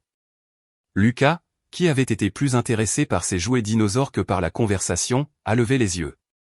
On peut faire une fête de dinosaures? Absolument, a dit Daniel, intervenant pour rediriger. On peut faire la plus grande fête de dinosaures jamais vue. Un gâteau en forme de T-Rex et tout. Sophie n'était pas entièrement convaincue, mais elle a laissé tomber. Plus tard cette nuit-là, après que les enfants se furent endormis, je me suis tenu dans l'embrasure de la porte de sa chambre, regardant sa petite forme recroquevillée sous des couvertures couvertes d'étoiles. Elle avait 8 ans, intelligente et sensible, et complètement inconsciente que ses propres grands-parents considéraient sa présence à un événement familial comme un problème à éviter. J'ai senti la rage monter dans ma gorge, chaude et amère. Pas le genre de colère explosive qui s'éteint rapidement, mais le genre froid qui s'installe profondément et vous change. Mes parents apprenaient à mes enfants qu'ils étaient conditionnels, que leur valeur dépendait des circonstances, de la commodité, du fait de ne pas être gênant. Je ne laisserai pas cette leçon prendre racine. Je les en protégerai même si cette protection ressemblait à de l'absence, à de la distance, à des ponts brûlés. Avril est arrivé avec la pluie printanière, les cerisiers en fleurs et l'échéance que je m'étais fixée. Le 10 avril, exactement 66 jours avant le mariage, j'ai rédigé l'avis d'annulation. Julien m'avait aidé avec la formulation, s'assurant qu'elle était juridiquement solide et professionnellement neutre. Elle faisait référence à la clause d'annulation standard, déclarait que le lieu exerçait son droit d'annuler le mariage et Whitmore prévu pour le 15 juin, et offrait un remboursement complet de tous les dépôts et paiements effectués à ce jour. Elle fournissait les coordonnées de 3 lieux comparables et proposait de transférer les contacts des fournisseurs sans frais. C'était courtois, bref et totalement dévastateur. Je l'ai relu une douzaine de fois, cherchant le moindre soupçon d'émotion ou de mesquinerie. Il n'y en avait aucun. C'était une communication commerciale, propre et professionnelle. Je l'ai envoyé à mes partenaires pour examen final. Chacun d'eux a approuvé. Puis j'ai pris une grande inspiration et j'ai appuyé sur envoyer. L'email est parti à 10 h du matin un jeudi. Je savais que Nathalie vérifiait ses emails de manière obsessionnelle. Je savais qu'elle le verrait dans les minutes suivantes. J'ai mis mon téléphone en mode silencieux et j'ai continué ma journée, gérant des problèmes de propriété et examinant des rapports financiers, gardant mes mains occupées et mon esprit concentré. Je n'ai pas eu à attendre longtemps pour la réaction. Mon téléphone a commencé à vibrer. À 11h30, j'ai jeté un coup d'œil à l'écran et j'ai vu le nom de Nathalie clignoter. J'ai laissé aller sur la messagerie vocale. Elle a rappelé immédiatement. Messagerie vocale. Une 3e fois. Messagerie vocale. Puis les SMS ont commencé à affluer. Chacun plus frénétique que le précédent. Victoria, appelle-moi tout de suite. C'est une urgence. Pourquoi le lieu annule-t-il notre mariage? Qu'est-ce qui se passe? Appelle-moi. J'ai posé le téléphone face contre terre sur mon bureau et j'ai continué à travailler. 20 minutes plus tard, ma mère a appelé. J'ai répondu à la 3e sonnerie, gardant ma voix neutre et professionnelle. Bonjour, maman. Victoria, qu'est-ce qui se passe? A-t-elle dit sans préambule, sa voix perchée au par le stress. Nathalie vient de m'appeler hystérique. Elle dit que le domaine Riverside a annulé son mariage. Sais-tu quelque chose à ce sujet? Pourquoi saurais-je quelque chose à ce sujet? Ai-je demandé calmement. Je ne travaille pas pour le lieu. Parce que tu es sa sœur. A claqué ma mère. Parce que c'est une crise familiale. Parce que nous devons comprendre ce qui s'est passé et le réparer. Je suis sûr qu'ils ont envoyé une explication dans l'avis d'annulation. Ai-je dit. L'as-tu lu? Ma mère a émis un son exaspéré. Ça dit juste qu'ils exercent une clause du contrat. Ça ne donne pas de vraies raisons. Il doit y avoir une erreur. Les lieux n'annulent pas juste des mariages 2 mois avant sans raison. Peut-être devrais-tu les appeler et demander des éclaircissements, ai-je suggéré. Je suis sûr qu'ils expliqueront leur décision. Je n'arrive pas à croire que tu sois si calme à ce sujet, a dit ma mère, sa voix montant. Ta sœur est dévastée. C'est son mariage. Peux-tu au moins faire semblant de t'en soucier? Je m'en soucie, ai-je dit doucement. Je me soucie du fait que ma sœur a planifié un mariage auquel elle ne pensait pas que mes enfants étaient dignes d'assister. Je me soucie du fait que tu as soutenu cette décision. Je me soucie du fait que toute cette famille a clairement indiqué où Sophie et Lucas se classent dans vos priorités. Il y a eu une forte inspiration à l'autre bout de la ligne. Qu'est-ce que cela a à voir avec l'annulation du lieu? A demandé ma mère. Tout, ai-je dit. Cela a tout à voir avec ça. Il y a eu une pause lourde de confusion et de soupçons naissants. Victoria, a dit ma mère lentement, sa voix tombant vers quelque chose de dangereux. Que as-tu fait? Je n'ai rien fait de mal, ai-je dit. J'ai simplement décidé que je ne suis plus intéressé à faciliter des événements qui excluent mes enfants. Une autre pause. Plus longue cette fois. Le lieu, a-t-elle dit. Tu es impliqué avec le lieu. Je suis l'une des propriétaires, ai-je confirmé. Depuis 3 ans. Le domaine Riverside fait partie de mon portefeuille d'investissement immobilier. Celui sur lequel tu n'as jamais posé de questions parce que tu ne t'es jamais intéressé à ma vie. J'ai entendu sa respiration se bloquer. Le son de l'information se réarrangeant en une image qu'elle ne voulait pas voir. Tu as fait ça, a-t-elle dit, sa voix tremblant maintenant de rage plutôt que de confusion. Tu as annulé le mariage de ta sœur par méchanceté parce que tu es amère à propos d'une rancune puérile. Ce n'est pas de la méchanceté, ai-je corrigé. Ce sont des limites. Tu as choisi d'exclure mes enfants d'un mariage familial. J'ai choisi de ne pas accueillir ce mariage dans mon lieu. Ce sont 2 choix et les 2 ont des conséquences. Tu ne peux pas faire ça, a dit ma mère, sa voix prenant le ton autoritaire qu'elle utilisait quand elle s'attendait à une conformité immédiate. Tu dois annuler ça tout de suite. Rappelle-les. Dis-leur que c'était une erreur. Je ne peux pas l'annuler. L'avis d'annulation a été envoyé. Le contrat permet un préavis de 60 jours que nous avons fourni. Tous les dépôts seront remboursés intégralement. J'ai même fourni des références vers d'autres lieux. C'est géré de manière professionnelle et équitable. Équitable? A répété ma mère, sa voix se brisant. Tu penses qu'il est juste de détruire le mariage de ta sœur parce que tu es jalouse qu'elle ne voulait pas d'enfants courant partout et ruinant sa journée spéciale? Je ne suis pas jalouse, ai-je dit, surprise de voir à quel point ma voix restait calme. Je suis fatigué. Je suis fatigué d'être la fille dont les besoins ne comptent pas. Je suis fatigué de te voir verser de l'amour, de l'argent et de l'attention sur Nathalie tout en me traitant comme une pensée après coup. Je suis fatigué que mes enfants soient traités comme s'ils étaient moins importants que l'esthétique d'une fête. Alors, j'ai fini. J'ai fini de participer à la dynamique familiale qui me blesse et qui les blesse. Tu es égoïste, a craché ma mère. Tu punis tout le monde parce que tu n'as pas obtenu ce que tu voulais. C'est exactement pour ça que Nathalie ne voulait pas d'enfants au mariage. Il transforme tout en drame. Apparemment, les adultes font ça aussi, ai-je dit. Je dois y aller, maman. J'ai du travail à faire. Ne m'appelle plus pour discuter de ça. Ma décision est finale. J'ai raccroché avant qu'elle ne puisse répondre. Mes mains tremblaient maintenant, l'adrénaline perçant enfin la façade calme que j'avais maintenue. J'ai posé le téléphone et fermé les yeux, respirant lentement jusqu'à ce que les tremblements s'arrêtent. Je l'avais fait. J'avais tracé la ligne. Il n'y avait plus de retour en arrière maintenant. Le reste de la journée fut un chaos. J'ai observé à distance. Nathalie a appelé 6 fois de plus. Mon père a appelé 2 fois.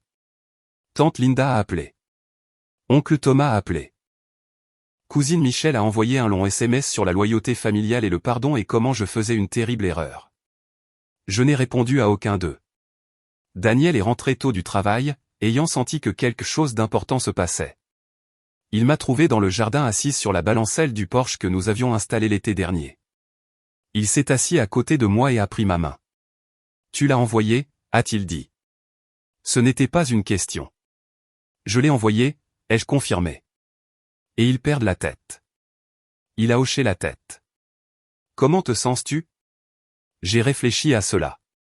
Comment je me sentais? Effrayé, certainement.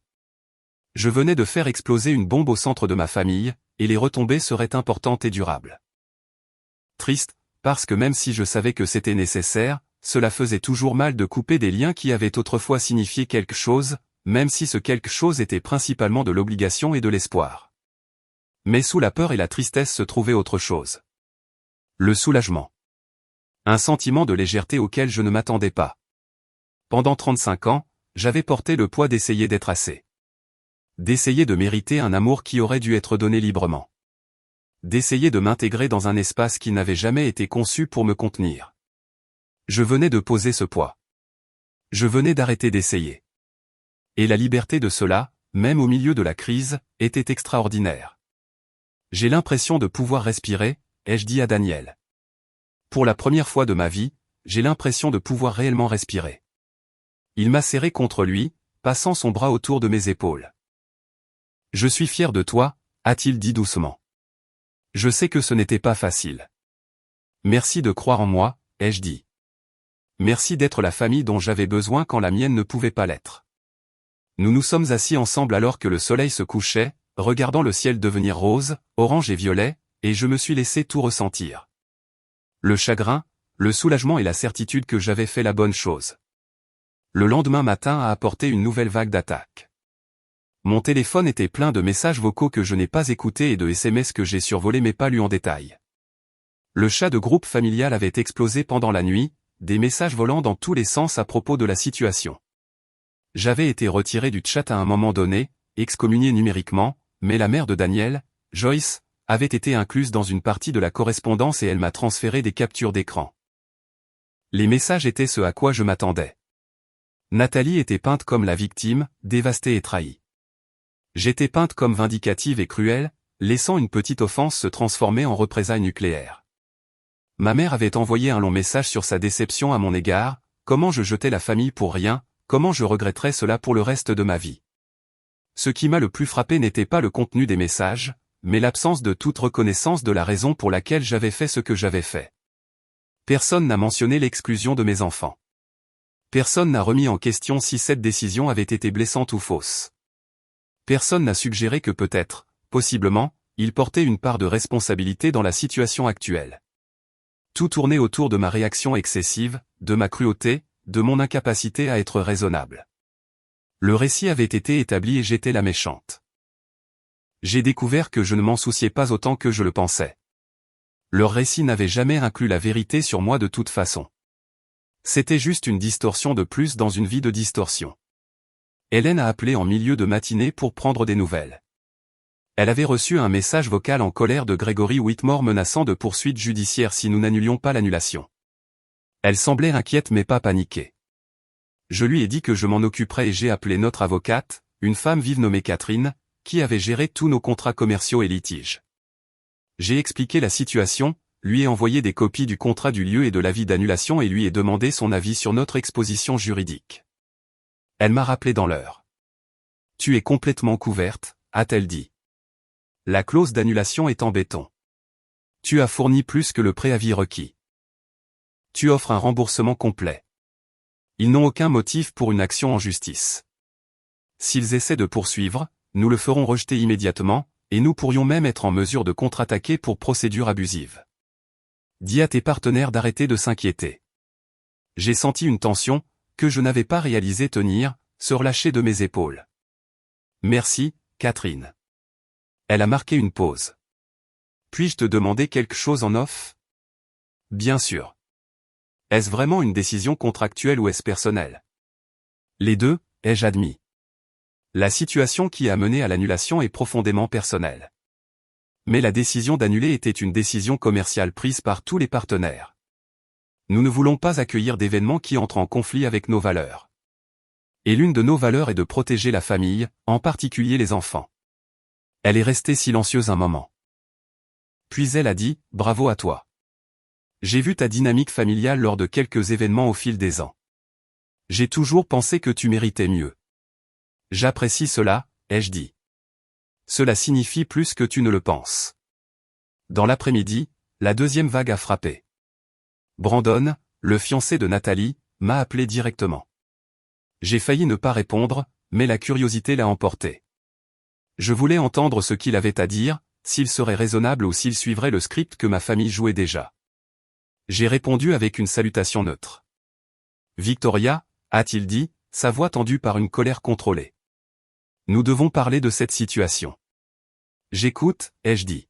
« Cette annulation est inacceptable » a-t-il continué.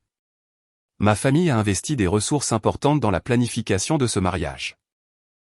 Nous avons pris des engagements envers des fournisseurs, envoyé des invitations à des personnes importantes, organisé des voyages pour la famille venant de l'extérieur de l'État. Tes problèmes personnels avec ta sœur ne peuvent pas être autorisés à perturber tout cela. »« Mes problèmes personnels » ai-je répété. « Est-ce ce que tu penses que c'est ? De quoi d'autre s'agirait-il » a-t-il répliqué.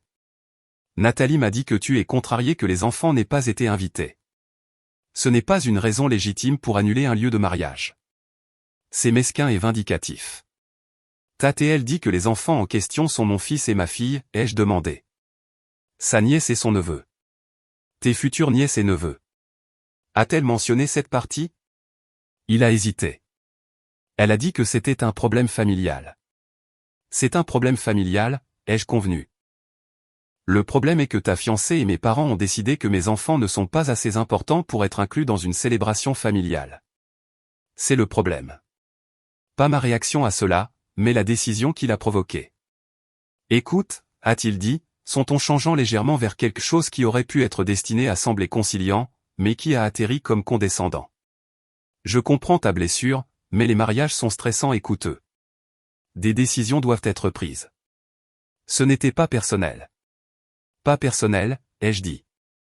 Bannir des enfants spécifiques d'un mariage familial n'est pas personnel. Je vois. Comment appellerais-tu ça alors ? Pratique, a-t-il dit. Le lieu a des tapis blancs et des murs de verre. Toute l'esthétique serait ruinée par des doigts collants et des renversements. C'était pour préserver l'élégance de l'événement. Le lieu dont tu parlais, mon lieu, ai-je dit. Je le possède. Je l'ai construit. Ces tapis blancs et ces murs de verre sont à moi. Et j'y ai accueilli des centaines d'événements, y compris beaucoup avec des enfants présents. L'esthétique n'a jamais été ruinée parce que nous savons planifier de manière appropriée. Ce n'était pas une question de praticité. C'était une question de ta fiancée ne voulant pas partager l'attention avec quiconque pourrait la détourner d'être le centre d'intérêt. Et mes parents ont permis cet égoïsme parce qu'ils l'ont toujours fait. Brandon est resté silencieux pendant plusieurs secondes. Puis il a dit, sa voix plus dure maintenant, « Mon père est un homme très influent dans cette ville. Si tu insistes pour maintenir cette annulation, il y aura des conséquences pour ton entreprise. » Est-ce une menace, ai-je demandé, gardant ma voix égale. C'est une réalité, a-t-il dit. Ma famille a des relations dans toute la communauté d'affaires de Portland. Nous pouvons rendre les choses très difficiles pour le domaine Riverside si nous le choisissons. Je suis sûr que vous pouvez essayer, ai-je dit. Mais je te suggère de réfléchir attentivement avant de le faire. La moitié de ta liste d'invités de mariage se compose de personnes qui ont des relations existantes avec mon lieu. Si tu commences un conflit public, tu devras expliquer pourquoi nous avons choisi d'annuler. Et cette explication inclut le détail sur l'exclusion des jeunes enfants d'un mariage familial. Je ne suis pas sûr que ce soit une histoire qui donne une bonne image de ta famille aux membres de conseil d'administration et aux dirigeants d'entreprise que vous essayez d'impressionner. Il a bafouillé, ne s'attendant clairement pas à ce que je riposte. Tu fais une énorme erreur, a-t-il finalement réussi à dire. La seule erreur que j'ai faite a été d'attendre aussi longtemps pour fixer des limites, ai-je répondu. L'annulation tient toujours. Tous les dépôts seront remboursés dans les 10 jours ouvrables. J'ai fourni des références vers 3 autres lieux qui ont une disponibilité similaire. Je te suggère de commencer à passer des appels. J'ai raccroché avant qu'il ne puisse répondre. Mon cœur battait la chamade, mais je me sentais étrangement exalté. Je venais de tenir tête à un homme qui s'attendait à ce que l'argent et les relations de sa famille m'intimident pour que je me conforme. Je venais de refuser de reculer. C'était puissant d'une manière que je n'avais pas anticipée. Ce soir-là, mon père s'est présenté chez moi. Daniel a ouvert la porte et j'ai entendu leur voix dans l'entrée. Le ton bourru de mon père et les réponses prudentes de Daniel. Je suis sorti pour les trouver debout dans une impasse gênante. Mon père semblait plus vieux que dans mon souvenir, son visage tiré et fatigué. « Victoria » a-t-il dit quand il m'a vu. « Nous devons parler. »« Nous pouvons parler ici » ai-je dit, ne l'invitant pas plus loin à l'intérieur. Je ne le voulais pas chez moi, dans l'espace que j'avais construit qui était séparé de leur toxicité. Daniel m'a serré la main rapidement et s'est retiré, nous donnant de l'intimité, mais restant assez proche pour intervenir si nécessaire. Mon père m'a regardé un long moment. « Je ne comprends pas pourquoi tu fais ça » a-t-il dit finalement. « C'est ta sœur. C'est aussi quelqu'un qui pense que mes enfants sont moins importants que son thème de couleur, ai-je répondu. Ne vois-tu pas en quoi c'est un problème? Il a soupiré, passant une main dans ses cheveux gris. Les enfants peuvent être perturbateurs au mariage. Il n'est pas rare d'avoir des événements réservés aux adultes. Tu prends ça trop personnellement. Je le prends exactement aussi personnellement que ça l'est, ai-je dit. C'est ma famille. Ce sont mes enfants. Quand tu les exclus, tu m'exclus. Tu me dis que ma famille ne compte pas pour cette famille. Il a secoué la tête. Ce n'est pas ce que quelqu'un dit. Nous voulons que tu sois là. C'est pour ça que tu as été invité. Juste moi, ai-je souligné. Pas mon mari qui fait partie de cette famille depuis 9 ans. Pas mes enfants qui sont tes petits-enfants. Juste moi seul, censé sourire et célébrer tout en me faisant rappeler que les gens que j'aime le plus au monde ne sont pas les bienvenus et tu ne vois rien de mal à cela. Ta mère et moi avons essayé d'être de bons parents pour vous deux, a-t-il dit, sa voix prenant un ton défensif. Nous t'avons soutenu. Nous avons été là pour toi. Vraiment, ai-je demandé doucement. Vraiment? Parce que je me souviens de beaucoup de fois où j'avais besoin de soutien et vous n'étiez pas là. Je me souviens avoir économisé pour l'université seul pendant que vous payiez les études de Nathalie. Je me souviens avoir bâti une entreprise sans aucune aide de votre part pendant que vous co-signiez des prêts pour ces condos. Je me souviens de chaque fête d'anniversaire et événement scolaire que vous avez manqué parce que Nathalie avait quelque chose de plus important qui se passait. Je me souviens d'avoir été invisible dans cette famille aussi loin que je me souvienne.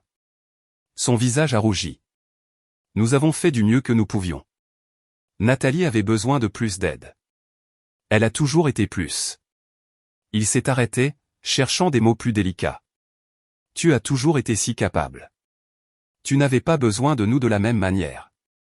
C'est ce que tu te dis, ai-je dit. Que je n'avais pas besoin de vous. Mais la vérité est que vous ne vouliez pas voir que j'avais besoin de vous. C'était plus facile de se concentrer sur Nathalie parce qu'elle exigeait de l'attention et moi non. Mais ne pas exiger d'attention ne signifie pas que je ne la méritais pas. Cela signifie juste que j'ai appris très tôt que demander ne mènerait qu'à la déception. Alors j'ai arrêté de demander et vous n'avez jamais remarqué.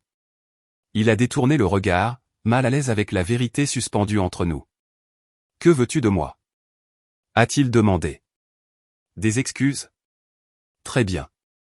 Je suis désolé que tu te sois senti négligé. Maintenant, vas-tu reconsidérer l'annulation du lieu? Non, ai-je dit. Parce que ce n'est pas une question d'excuses. C'est une question d'action, de choix et de modèles qui se sont joués pendant 35 ans. C'est une question de mes enfants apprenant qu'ils ont de la valeur indépendamment de ce que leurs grands-parents pensent. C'est une question de moi choisissant enfin moi-même et ma famille plutôt que la famille qui ne m'a jamais choisi. Tu es têtu, a-t-il dit, la colère s'insinuant dans sa voix maintenant. Tu détruis le mariage de ta sœur pour des sentiments blessés, pour une petite offense perçue qui s'est produite il y a des années. Ce n'est pas une seule offense, ai-je dit, ma voix montant malgré mes efforts pour rester calme. C'est une vie d'offense. C'est chaque fois que tu l'as choisi plutôt que moi. Chaque fois que tu as rejeté mes réalisations. Chaque fois que tu as traité mes besoins comme optionnels tout en traitant les siens comme urgents. C'est chaque événement manqué et chaque anniversaire oublié. Et chaque fois que tu m'as fait sentir que j'étais un fardeau au lieu d'une fille. Et maintenant, ce sont mes enfants qui sont traités de la même manière que j'ai été traité, et je ne le permettrai pas. Il m'a fixé et pendant juste un moment, j'ai cru voir quelque chose comme de la reconnaissance dans ses yeux, une lueur de compréhension. Mais ensuite, elle a disparu, remplacée par la frustration et la colère. Tu vas regretter ça, a-t-il dit. Tu détruis cette famille pour rien. Je ne détruis rien, ai-je répondu. Je refuse juste de continuer à construire des ponts vers des gens qui continuent de les brûler. Il y a une différence. Il s'est retourné et a marché vers sa voiture sans un autre mot. Je suis resté sur le porche et je l'ai regardé s'éloigner, mon corps tremblant des séquelles de la confrontation. Daniel est apparu à côté de moi, m'enveloppant dans ses bras. Tu as bien fait, a-t-il murmuré dans mes cheveux. C'était dur, et tu l'as fait quand même. Je suis fier de toi. Je me suis appuyé contre lui, laissant sa chaleur et sa stabilité m'ancrer. Est-ce que ça va toujours faire aussi mal, ai-je demandé. Faire la bonne chose, mais savoir que ça cause de la douleur? Il a réfléchi. Peut-être pendant un moment, a-t-il dit. Mais finalement, la douleur de tenir des limites fera moins mal que la douleur de ne pas en avoir. Tu protèges nos enfants. Tu te protèges toi-même. Ce n'est jamais le mauvais choix, même quand c'est le choix difficile. Les semaines suivantes se sont déroulées avec un étrange mélange de chaos et de clarté. Nathalie a trouvé un autre lieu, un club de campagne avec moins de prestige mais un espace adéquat. Le mariage a été reporté de 3 semaines par rapport à ce qui était initialement prévu, le poussant à début juillet. Ma mère a envoyé un dernier SMS m'informant que je n'étais plus la bienvenue au mariage ou à tout rassemblement familial à l'avenir. Je n'ai pas répondu. Le silence de mon côté semblait les exaspérer plus que n'importe quel argument ne l'aurait fait. Mes partenaires commerciaux se sont ralliés autour de moi. Hélène apportait du café et s'asseyait avec moi les jours particulièrement difficiles. Marcus gérait les problèmes de propriété qui nécessiteraient normalement mon attention, me donnant de l'espace pour traiter les choses. Priya envoyait des articles sur l'éloignement familial et la guérison, des ressources que j'appréciais même si je n'étais pas encore prête à les lire. Julien a rapporté que les Whitmore avaient fait quelques tentatives timides pour dénigrer le lieu auprès de contacts communs, mais les efforts s'étaient retournés contre eux. Les gens posaient des questions et les réponses en révélaient plus sur les Whitmore que sur nous. Sophie et Lucas restaient heureusement inconscients de la plupart du drame. Nous leur avons dit que le mariage de tante Nathalie avait changé et que nous n'irions plus, mais que nous aurions toujours notre fête de dinosaures. Lucas était ravi. Sophie a demandé une fois si tante Nathalie était fâchée contre nous. Je lui ai dit la vérité dans un langage qu'elle pouvait comprendre. Parfois, les grands ne sont pas d'accord sur des choses importantes, ai-je dit. Et parfois, cela signifie que nous ne passons pas autant de temps ensemble, mais c'est bon. Nous avons plein de gens qui nous aiment. Elle avait accepté cela et était passée à autre chose. Sa résilience un rappel de pourquoi j'avais fait ce que j'avais fait. Le 15 juin est arrivé, le jour qui aurait été le mariage dans mon lieu. Au lieu de cela, je l'ai passé sur la côte avec Daniel et les enfants. Nous avons construit des châteaux de sable, fait voler des cerfs-volants et mangé de la glace qui coulait sur nos mentons dans la chaleur estivale. Ce soir-là, alors que le soleil se couchait sur le Pacifique, j'ai reçu un SMS d'un numéro inconnu.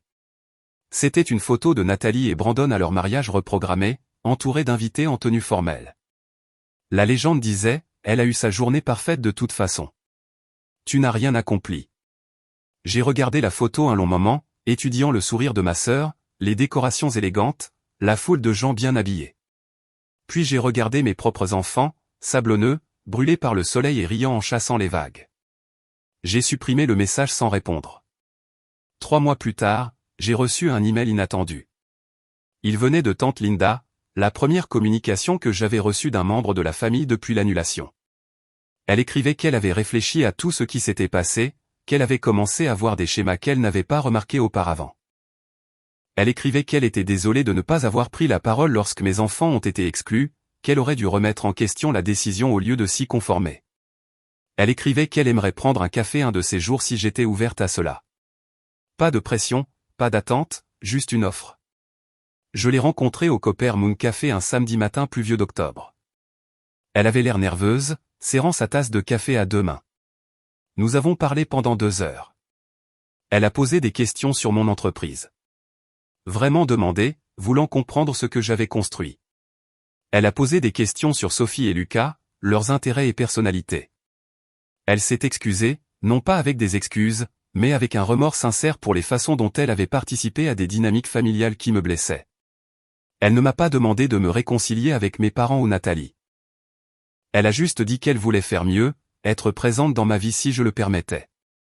Je lui ai dit que j'y réfléchirais. Au cours des mois suivants, elle s'est montrée cohérente. Elle est venue à la pièce de théâtre de l'école de Sophie. Elle a envoyé à Lucas un livre sur les dinosaures pour son anniversaire. Elle appelait pour prendre des nouvelles, non pas pour faire des commérages sur le drame familial, mais pour réellement se connecter. Lentement, prudemment, je l'ai autorisée à revenir dans ma vie. Pas complètement, pas encore, mais assez pour voir si quelque chose de réel pouvait être construit. Mes parents n'ont jamais tendu la main. Nathalie ne s'est jamais excusée. La famille s'est fracturée selon des lignes prévisibles, la plupart des gens se rangeant du côté du récit selon lequel j'avais réagi de manière excessive. J'ai pleuré cette perte, la mort définitive de l'espoir qu'il pourrait un jour me voir clairement. Mais j'y ai aussi trouvé une liberté inattendue. J'ai arrêté de jouer pour un public qui n'applaudirait jamais. J'ai arrêté de chercher l'approbation de gens qui n'avaient jamais appris à la donner. Le domaine Riverside a continué de prospérer. Nous avons réservé des mariages, des galas et des célébrations pour des familles qui valorisaient la connexion plus que l'esthétique. Mon portefeuille immobilier a grandi. Mes enfants ont grandi, entourés de gens qui étaient là pour eux de manière cohérente et inconditionnelle. Daniel et moi sommes devenus plus forts. Notre partenariat approfondi par le fait d'avoir traversé la tempête ensemble. J'ai construit une vie qui était la mienne, non pas en réaction à ce que ma famille m'avait refusé, mais en réponse à ce que j'ai découvert que je pouvais créer. Par une soirée froide de décembre, je me tenais dans mon bureau surplombant la ville, regardant les lumières scintiller contre le ciel sombre. Mon téléphone a vibré avec un message d'Hélène concernant une nouvelle opportunité immobilière.